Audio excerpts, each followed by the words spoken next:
The Story of Civilization, Volume 6, The Reformation, by Will Durant. Part 2, concluded.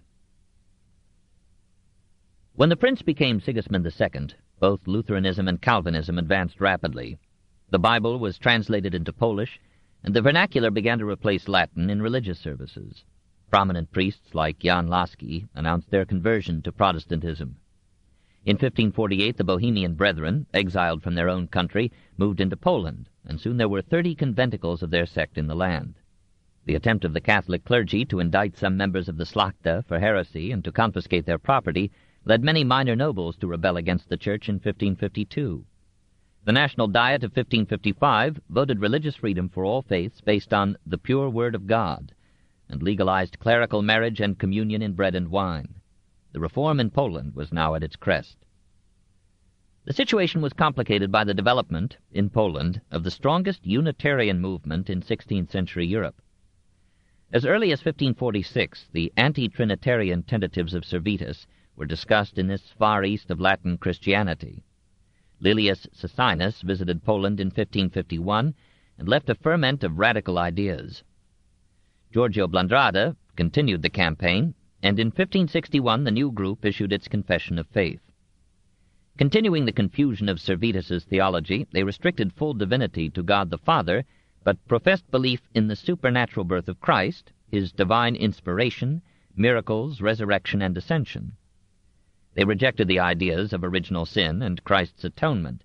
They admitted baptism and communion as symbols only, and they taught that salvation depended above all upon a conscientious practice of Christ's teachings. When the Calvinist Synod of Krakow in 1563 condemned these doctrines, the Unitarians formed their own separate church. The full flourishing of the sect came only with Lilius's nephew, Faustus Socinus, who reached Poland in 1579. The Catholic Church fought these developments with persecution, literature, and diplomacy. In 1539, the Bishop of Krakow sent to the stake an 80-year-old woman on the charge that she refused to worship the consecrated host. Stanislaus Hosius, Bishop of Kulm in Prussia, later cardinal, carried on the counteroffensive with ability and zeal. He labored for ecclesiastical reform, but had no sympathy with Protestant theology or ritual. At his suggestion, Lodovico Lippomano, Bishop of Verona, was sent to Poland as papal legate, and Giovanni Commendone, Bishop of Zante, was made papal nuncio at Krakow.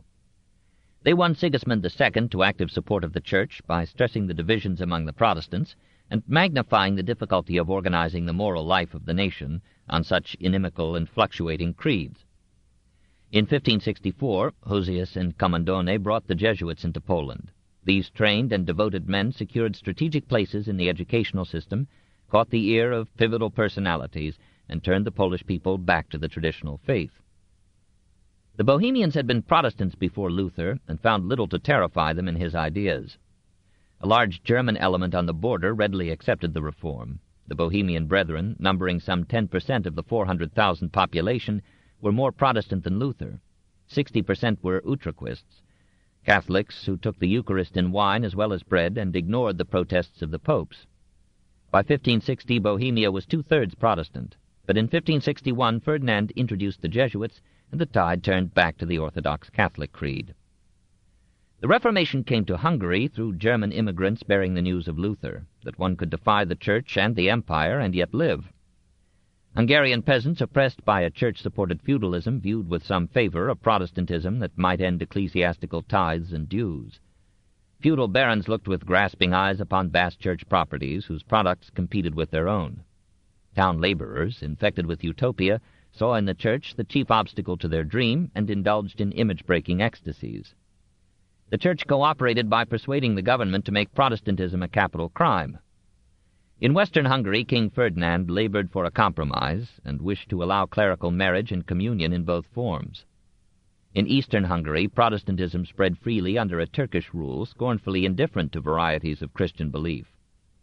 By 1550 it seemed that all Hungary would become Protestant. But Calvinism began then to compete with Lutheranism in Hungary. The Magyars, constitutionally anti-German, supported the Swiss style of reform.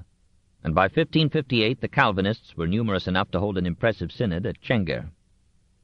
The rival focuses of reform tore the movement in two. Many officials or converts, seeking social stability or mental peace, returned to Catholicism, and in the 17th century the Jesuits, led by the son of a Calvinist, restored Hungary to the Catholic fold. 5. Charles V and the Netherlands. In the Flanders of Charles's maturity, a thriving commerce was more than making up for sporadic industrial decline. Bruges and Ghent were depressed, but Brussels survived by being the Flemish capital, Louvain was brewing theology and beer, and Antwerp was becoming, would be by 1550, the richest, busiest city in Europe. To that hectic port on the broad and navigable Scheldt, international trade and finance were drawn by low import and export dues, by the political connection with Spain, and by a bourse dedicated, its inscription said, ad usum mercatorum quiusque gentis ac linguae, to the use of merchants of every land and tongue. Business enterprise was here free from the guild restrictions and municipal protectionism that had kept medieval industry happily unprogressive. Here Italian bankers opened agencies, English merchant adventurers established a depot, the Fuggers centered their commercial activities, the Hanse built its lordly House of the Easterlings in 1564. The harbor saw 500 ships enter or leave on any day, and 5,000 traders trafficked on the exchange. A bill on Antwerp was now the commonest form of international currency. In this period, Antwerp gradually replaced Lisbon as the chief European port for the spice trade. Cargoes sailing into Lisbon were bought afloat by Flemish agents there and were sailed directly to Antwerp for distribution through northern Europe. "I was sad at the sight of Antwerp," wrote a Venetian ambassador, "for I saw Venice surpassed." He was witnessing the historic transfer of commercial hegemony from the Mediterranean to the North Atlantic. Spurred on by this commerce, Flemish industry revived, even in Ghent, and the lowlands provided Charles V with 1,500,000 livres, or about $37.5 million a year, half his total revenue. He responded by giving Flanders and Holland reasonably good government, except in religious liberty, a boon hardly conceived by his friends or his foes. His authority was constitutionally limited by his sworn pledge to observe the charters and local laws of the cities and provinces, by personal and domiciliary rights stoutly maintained by the burghers, by councils of state and finance, and a court of appeal established as part of the central administration. Generally, Charles ruled the Netherlands by indirection, through regents acceptable to the citizens. First his aunt, nurse, and tutor, Margaret of Austria, then his sister Mary, ex-Queen of Hungary, both women of competence, humanity, and tact. But Charles became more imperious with more empire. He stationed Spanish garrisons in the proud cities, and suppressed with severity any serious contravention of his international policies. When Ghent refused to vote the military funds demanded by him and granted by the other cities, Charles put down the revolt by a show of indisputable force, exacted the subsidy and an indemnity, abolished the traditional liberties of the municipality, and substituted imperial appointees for the locally chosen government. This in 1540. But this was hardly typical. Despite such occasional harshness, Charles remained popular with his lowland subjects. He received credit for the political stability and social order that supported the economic prosperity, and when he announced his abdication, nearly all citizens mourned. Accepting the current theory that national peace and strength required unity of religious belief, and fearing that Protestantism in the Netherlands would endanger his flank in his strife with France and Lutheran Germany, Charles fully supported the Church in prosecuting heresy in Flanders and Holland. The reform movement there was mild before Luther. After 1517 it entered as Lutheranism and Anabaptism from Germany, as Zwinglianism and Calvinism from Switzerland, Alsace, and France. Luther's writings were soon translated into Dutch and were expounded by ardent preachers in Antwerp, Ghent, Dordrecht, Utrecht, Zwolle, and The Hague. Dominican friars led a vivacious rebuttal. One said he wished he could fasten his teeth on Luther's throat and would not hesitate to go to the Lord's Supper with that blood on his mouth. The emperor, still young, thought to stop the agitation by publishing in 1521, at the Pope's request, a placard forbidding the printing or reading of Luther's works. In the same year he ordered the secular courts to enforce throughout the Netherlands the Edict of Worms against all proponents of Lutheran ideas. On July 1, 1523, Henry Vos and Johann Eck, two Augustinian friars, were sent to the stake at Brussels as the first Protestant martyrs in the lowlands. Henry of Zutphen, friend and pupil of Luther's and prior of the Augustinian monastery at Antwerp, was imprisoned, escaped, was caught in Holstein, and was there burned in 1524. These executions advertised the reformers' ideas. Despite censorship, Luther's translation of the New Testament was widely circulated, more fervently in Holland than in rich Flanders. A longing for the restoration of Christianity to its pristine simplicity generated a millenarian hope for the early return of Christ and the establishment of a new Jerusalem, in which there would be no government, no marriage, and no property. And with these notions were mingled communistic theories of equality, mutual aid, and even free love. Anabaptist groups formed at Antwerp, Maastricht, and Amsterdam. Melchior Hofmann came from Emden to Amsterdam in 1531, and in 1534 John of Leyden returned the visit by carrying the Anabaptist creed from Haarlem to Münster. In some Dutch towns it was estimated that 2/3 of the population were Anabaptists. In Deventer, even the burgomaster was converted to the cause. Fanned by famine, the movement became a social revolt. "In these provinces," wrote a friend to Erasmus in 1534, "we are made extremely anxious by the Anabaptist conflagration, for it is mounting up like flames. There is hardly a spot or town where the torch of insurrection does not secretly glow." Mary of Hungary, then regent, warned the emperor that the rebels planned to plunder all forms of property among the nobility, clergy, and mercantile aristocracy, and to distribute the spoils to every man according to his need. In 1535, John of Leyden sent emissaries to arrange a simultaneous uprising of Anabaptists at several Dutch centers. The rebels made heroic efforts. One group captured and fortified a monastery in West Friesland. The governor besieged them with heavy artillery. 800 died in a hopeless defense in 1535. On May 11th, some armed Anabaptists stormed and captured the city hall of Amsterdam. The burghers dislodged them and wreaked upon the leaders the frightful vengeance of frightened men. Tongues and hearts were torn from living bodies and flung into the faces of the dying or dead. Thinking the whole social structure challenged by a communistic revolution, Charles imported the Inquisition into the Netherlands and gave its officials power to stamp out the movement and all other heresies at whatever cost to local liberties. Between 1521 and 1555 he issued placard after placard against social or religious dissent. The most violent of these, of September 25, 1550, revealed the deterioration of the emperor and laid the foundations for the revolt of the Netherlands against his son. "No one shall print, write, copy, keep, conceal, sell, buy, or give, in churches, streets, or other places, any book or writing made by Martin Luther, John Ecolampadius, Ulrich Zwingli, Martin Bucer, John Calvin, or other heretics reprobated by the Holy Church, nor break or otherwise injure the images of the Holy Virgin or canonized saints, nor hold conventicles, or illegal gatherings, or be present at any such in which the adherents of the above-mentioned heretics teach, baptize, and form conspiracies against the Holy Church and the general welfare. We forbid all laypersons to converse or dispute concerning the Holy Scriptures, openly or secretly, or to read, teach, or expound the Scriptures, unless they have duly studied theology or have been approved by some renowned university, or to entertain any of the opinions of the above-mentioned heretics, on pain of being punished as follows: the men to be beheaded with the sword, and the women to be buried alive if they do not persist in their errors. If they persist in them, they are to be executed with fire. All their property in both cases to be confiscated to the crown. We forbid all persons to lodge, entertain, furnish with food, fire, or clothing, or otherwise to favor anyone holden or notoriously suspected of being a heretic, and anyone failing to denounce any such we ordain shall be liable to the above-mentioned punishments. All who know of any person tainted with heresy are required to denounce and give them up. The informer, in case of conviction, shall be entitled to 1/2 the property of the accused.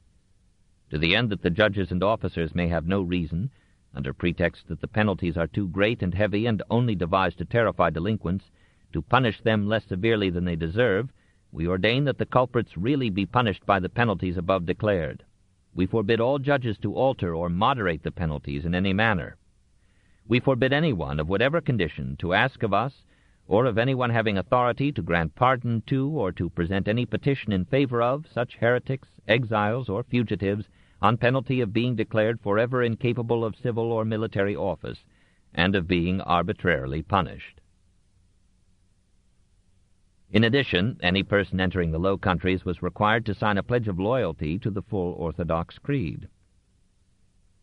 Through these desperate edicts, the Netherlands were made a major battleground between the old and the new forms of Christianity. The Venetian ambassador at Charles's court estimated in 1546 that 30,000 persons, nearly all Anabaptists, perished in this prolonged imperial pogrom. A less excited estimate reduced the victims to 1,000. So far as the Dutch Anabaptists were concerned, the Caroline Inquisition succeeded. A remnant survived in Holland by adopting non-resistance. Some fled to England, where they became active supporters of Protestantism under Edward VI and Elizabeth. The communistic movement in the Netherlands collapsed, frightened by prosecution and stifled by prosperity. But as the Anabaptist wave subsided, a stream of hunted Huguenots poured into the lowlands from France, bringing the gospel of Calvin. The stern and theocratic fervor of the new heresy appealed to those who inherited the traditions of the mystics and the brethren of the common life. And the Calvinist acceptance of work as a dignity instead of a curse, of wealth as a blessing instead of a crime, of republican institutions as more responsive than monarchy to the political ambitions of the business class, contained ingredients diversely welcome to many elements in the population. By 1555 there were Calvinist congregations in Ypres, Tournai, Valenciennes, Bruges, Ghent, and Antwerp, and the movement was spreading into Holland. It was with Calvinism, not Lutheranism or Anabaptism, that Charles's son would be locked, through a bitter generation, in the conflict that would break the Netherlands in two, liberate Holland from Spanish domination, and make her one of the major homes and havens of the modern mind. In 1555, Charles V put aside all dreams except that of dying in sanctity. He relinquished his hope of either suppressing Protestantism in Germany and the Netherlands, or reconciling it with Catholicism at the Council of Trent. He abandoned his aspiration to lead Protestants and Catholics, Germans and French, in a magnificent march against Suleiman, Constantinople, and the Turkish threat to Christendom. His excesses in eating, drinking, and sex, his exhausting campaigns, the burdens of an office that bore the brunt of revolutionary change, had ruined his body, dulled his statesmanship, and broken his will. Suffering from ulcers at 33, old at 35, afflicted at 45 with gout, asthma, indigestion, and stammering, he was now half his waking time in pain, and found it hard to sleep. Often his difficulty in breathing kept him sitting upright all the night through. His fingers were so distorted with arthritis that he could hardly grasp the pen with which he signed the Peace of Crépy. When Coligny presented a letter from Henry II, Charles could hardly open it. "What think you of me, Sir Admiral?" he asked. "Am I not a fine knight to charge and break a lance, I who can only open a letter after so much trouble?" Perhaps his occasional cruelty and something of the savagery with which he attacked Protestantism in the Netherlands came from the exhaustion of his patience by his pains. He ordered the amputation of the feet of captured German mercenaries who had fought for France, though his son, the future inexorable Philip II, begged mercy for them. He had mourned long and bitterly the death of his beloved wife Isabella in 1539, but in time he allowed helpless maidens to be brought to his bed. In the fall of 1555 he called a meeting of the States General of the Netherlands for October 25th, and summoned Philip to it from England. In the great tapestried hall of the Dukes of Brabant at Brussels, where the Knights of the Golden Fleece were wont to hold their assemblies, the deputies, nobles, and magistrates of the 17 provinces gathered within a guard of armed soldiery. Charles entered, leaning on the soldier of his son's future enemy, William of Orange.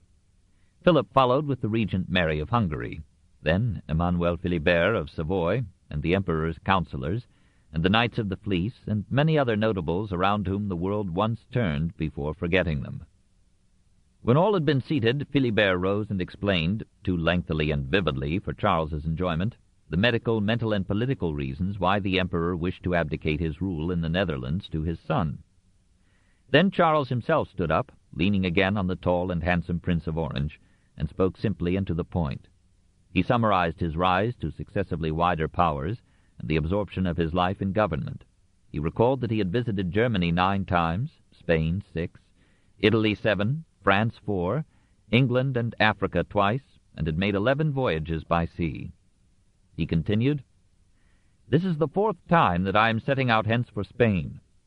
Nothing that I have ever experienced has given me so much pain as that which I feel in parting from you today, without leaving behind me that peace and quiet which I so much desired. But I am no longer able to attend to my affairs without great bodily fatigue and consequent detriment to the state. The cares which so great a responsibility involves, the extreme dejection which it causes, my health already ruined, all these leave me no longer the vigor necessary for governing. In my present state I should have to render a serious account to God and man if I did not lay aside authority. My son, King Philip, is of an age sufficiently advanced to be able to govern you, and he will be, I hope, a good prince to all my beloved subjects. When Charles sank painfully into his chair, the audience forgot his sins, his persecutions, and his defeats, in pity for a man who for 40 years had labored according to his lights under the heaviest obligations of the time. Many auditors wept. Philip was formally installed as ruler of the Netherlands and took a solemn oath, as he would be later reminded, to observe all the laws and traditional rights of the provinces. Early in 1556, Charles surrendered to him the crown of Spain, with all its possessions in the Old World and the New. Charles reserved the imperial title, hoping to transmit that too to his son. But Ferdinand protested, and in 1558 the emperor resigned it to his brother.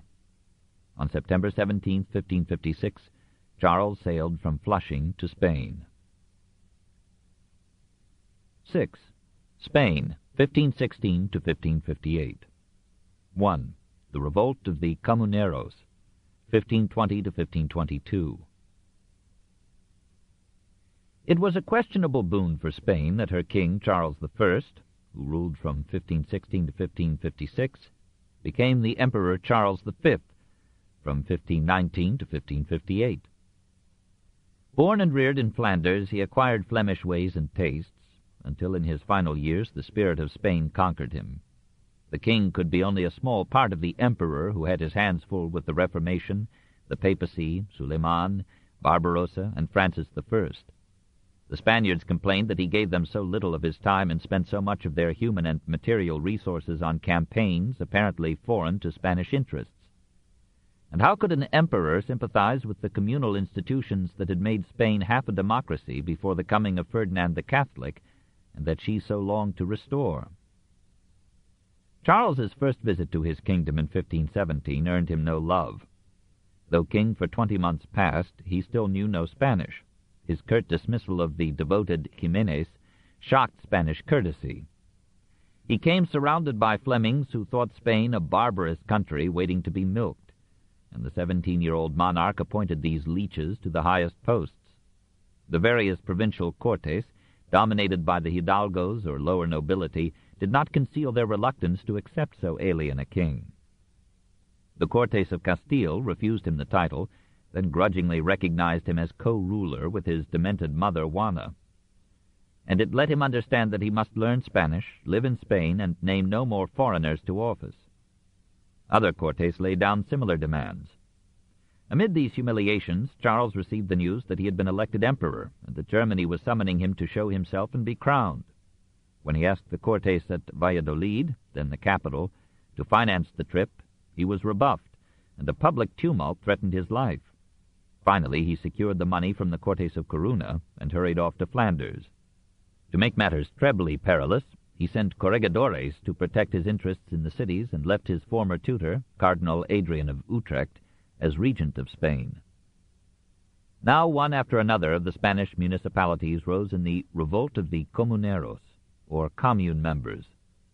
They expelled the corregidores, murdered a few of the delegates who had voted funds to Charles, and leagued themselves in a Santa Comunidad pledged to control the king. Nobles, ecclesiastics, and burghers alike joined the movement, and organized at Avila, in August 1520, the Santa Junta, or Holy Union, as a central government. They demanded that the Cortes should share with the royal council in choosing the regent, that no war should be made without the consent of the Cortes, and that the town should be ruled not by corregidores, but by alcaldes, or mayors chosen by the citizens. Antonio de Acuña, Bishop of Zamora, openly advocated a republic, turned his clergy into revolutionary warriors, and gave the resources of his diocese to the revolt. Juan de Padilla, a Toledo noble, was made commander of the rebel forces. He led them to the capture of Tordesillas, took Juana la Loca as a hostage, and urged her to sign a document deposing Charles and naming herself queen. Wise in her madness, she refused. Adrian, having no soldiery strong enough to suppress the uprising, appealed to Charles to return, and frankly blamed the revolt on the king's arbitrary and absentee government. Charles did not come, but either he or his counselors found a way to divide and conquer. The nobles were warned that the rebellion was a threat to the propertied classes as well as to the crown.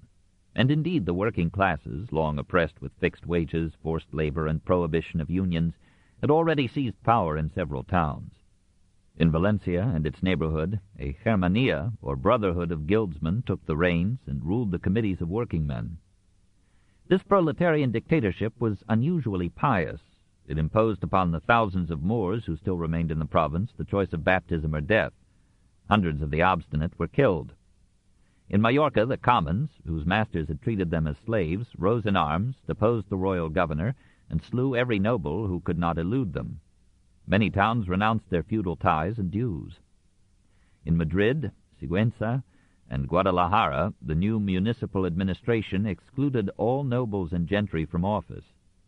Here and there aristocrats were slain, and the junta assessed for taxation noble properties formerly exempt. Pillage became general. Commoners burned the palaces of nobles. Nobles massacred commoners. Class war spread through Spain. The revolt destroyed itself by extending its aims beyond its powers. The nobles turned against it, raised their own forces, cooperated with those of the king, captured Valencia, and overthrew the proletarian government after days of mutual slaughter in 1521. At the height of the crisis, the rebel army divided into rival groups under Padilla and Don Pedro Giron. The junta also split into hostile factions, and each province carried on its revolution without coordination with the rest. Giron went over to the royalists, who captured Tordesillas and Juana. Padilla's dwindling army was routed at Villar, and he was put to death.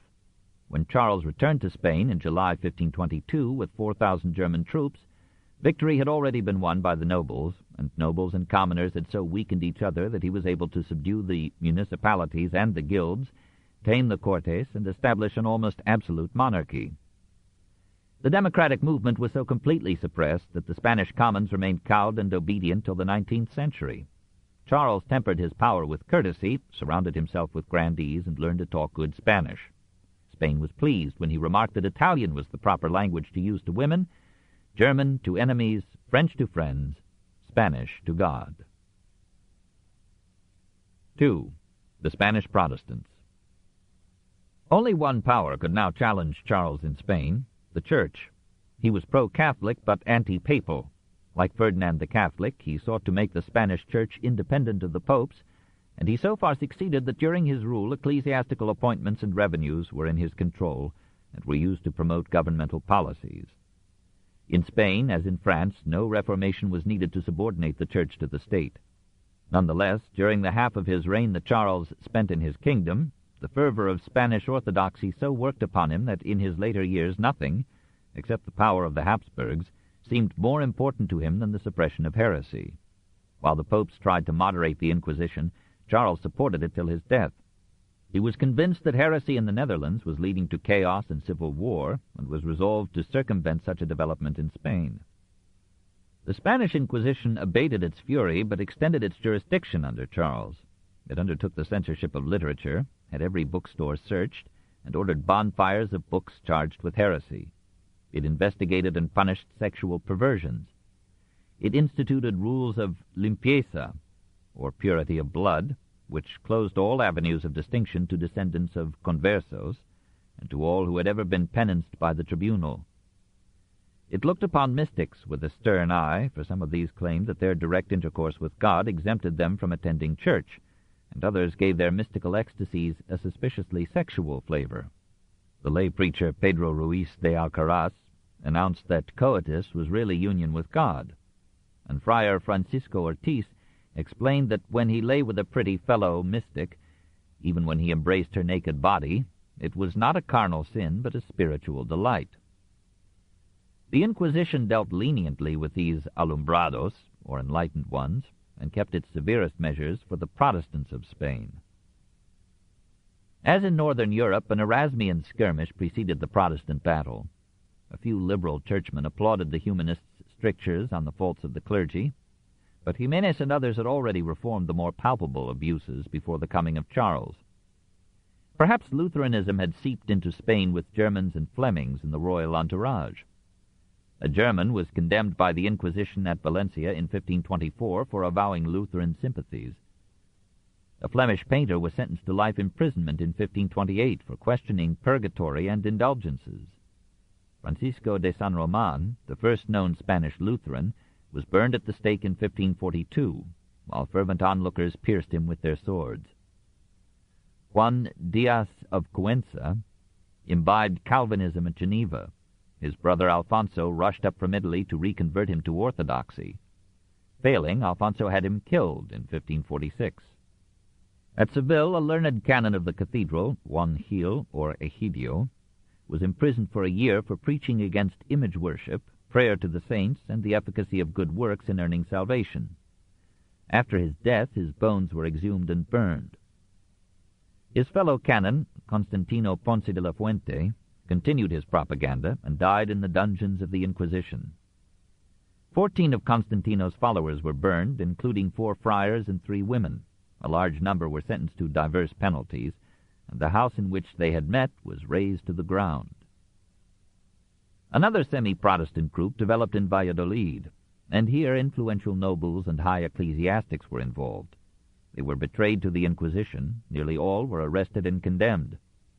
Some, trying to leave Spain, were caught and brought back. Charles V, then in retirement at Yuste, recommended that no mercy be shown them, that the repentant should be beheaded and the unrepentant burned. On Trinity Sunday, May 21, 1559, 14 of the condemned were executed before a cheering crowd. All but one recanted and were let off with beheading. Antonio de Erezuelo, impenitent, was burned alive. His 23-year-old wife, Leonor de Cisneros, repentant, was allowed life imprisonment. After 10 years of confinement, she retracted her recantation, proclaimed her heresy, and asked to be burned alive like her husband. Her request was granted. 26 more of the accused were displayed in an auto da fe on October 8, 1559, before a crowd of 200,000, presided over by Philip II.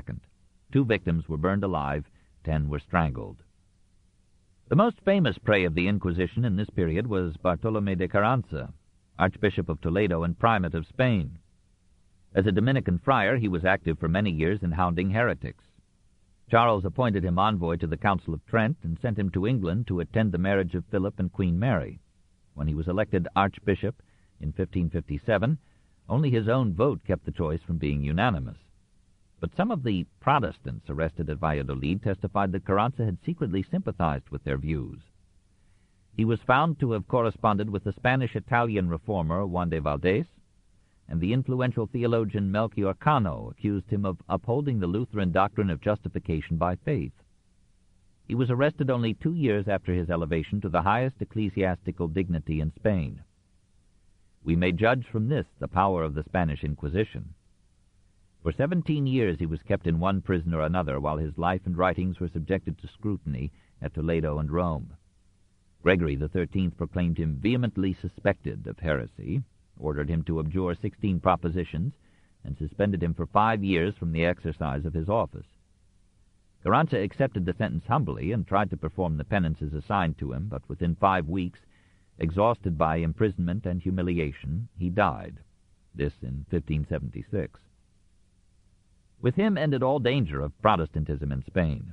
Between 1551 and 1600, there were some 200 executions there for Protestant heresies, that is, 4 per year.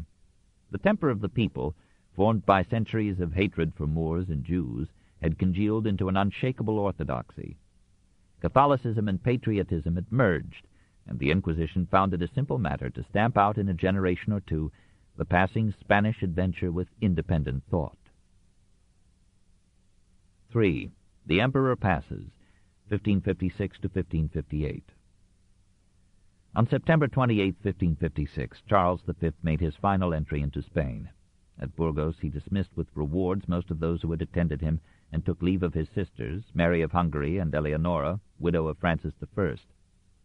They wished to share his monastic retreat, but the rules forbade it, and they took up their residence not too far from this brother whom they alone now seemed to love.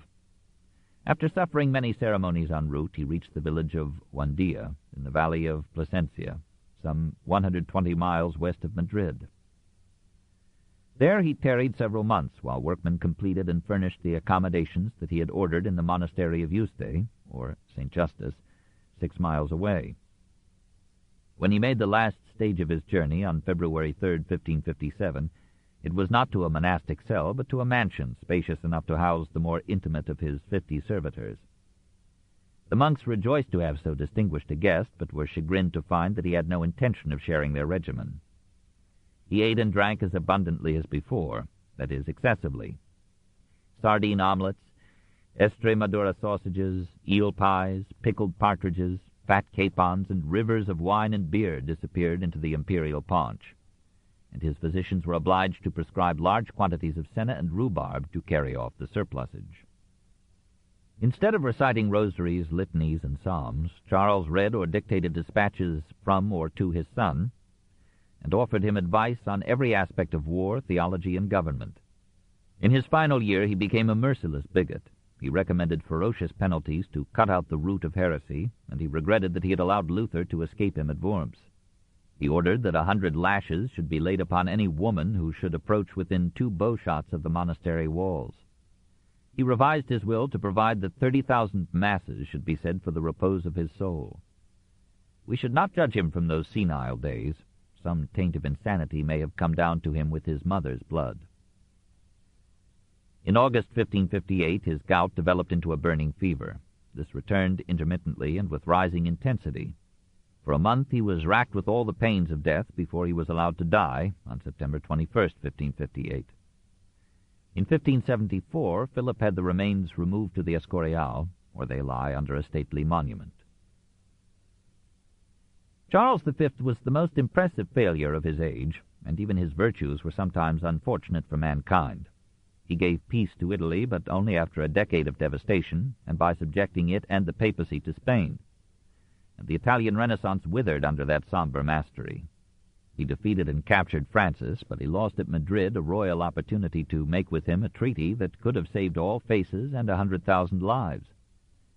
He helped to turn back Suleiman at Vienna and checked Barbarossa in the Mediterranean. He strengthened the Habsburgs but weakened the empire. He lost Lorraine and surrendered Burgundy. The princes of Germany frustrated his attempt to centralize authority there, and from his time the Holy Roman Empire was a decaying tissue, waiting for Napoleon to pronounce it dead.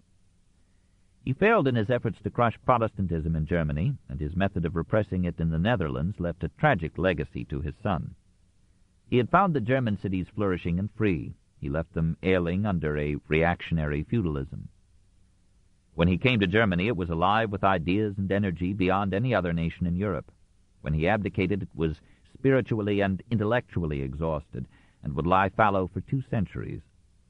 In Germany and Italy, his policies were a minor cause of decline, but in Spain it was chiefly his action that crushed municipal liberty and vigor. He might have saved England for the Church by persuading Catherine to yield to Henry's need for an heir. Instead, he forced Clement into a ruinous vacillation. And yet it is our hindsight that sees his mistakes and their enormity. Our historical sense can condone them as rooted in the limitations of his mental environment and in the harsh delusions of the age. He was the ablest statesman among his contemporaries, but only in the sense that he dealt courageously with the profoundest issues in their widest range. He was a great man, dwarfed and shattered by the problems of his time. 2 fundamental movements pervaded his long reign. The most fundamental was the growth of nationalism under centralized monarchies. In this he did not share. The most dramatic was a religious revolution rising out of national and territorial divisions and interests. Northern Germany and Scandinavia accepted Lutheranism. Southern Germany, Switzerland, and the lowlands divided into Protestant and Catholic sections. Scotland became Calvinist Presbyterian. England became Anglican Catholic or Calvinist Puritan. Ireland, France, Italy, Spain, and Portugal remained loyal to a distant or chastened papacy. Yet amid that double fragmentation, a subtle integration grew. The proudly independent states found themselves interdependent as never before, increasingly bound in one economic web, and forming a vast theater of interrelated politics, wars, law, literature, and art. the Europe that our youth knew, was taking form. This concludes the reading of The Reformation by Will Durant, Part 2. This book was read by Alexander Adams. Part 3 continues the story and is available through Books on Tape service. Additional titles by Will Durant in the Books on Tape library include Our Oriental Heritage and Caesar and Christ. For additional information about them or for help with topics of related interest, please call our customer service department or check our catalog index to find review material. If you have enjoyed these tapes, you may want to consider buying this audiobook and donating it to your local library so that others in your community can enjoy it too. The donation will qualify as a tax write-off. Books on Tape produces many new unabridged audiobook titles each month. To find out more about them or to arrange a library donation or to speed your next title to you without delay, call our customer service department. Will you please wind or rewind this tape as appropriate so the book will be in order for the next person to enjoy? Thank you.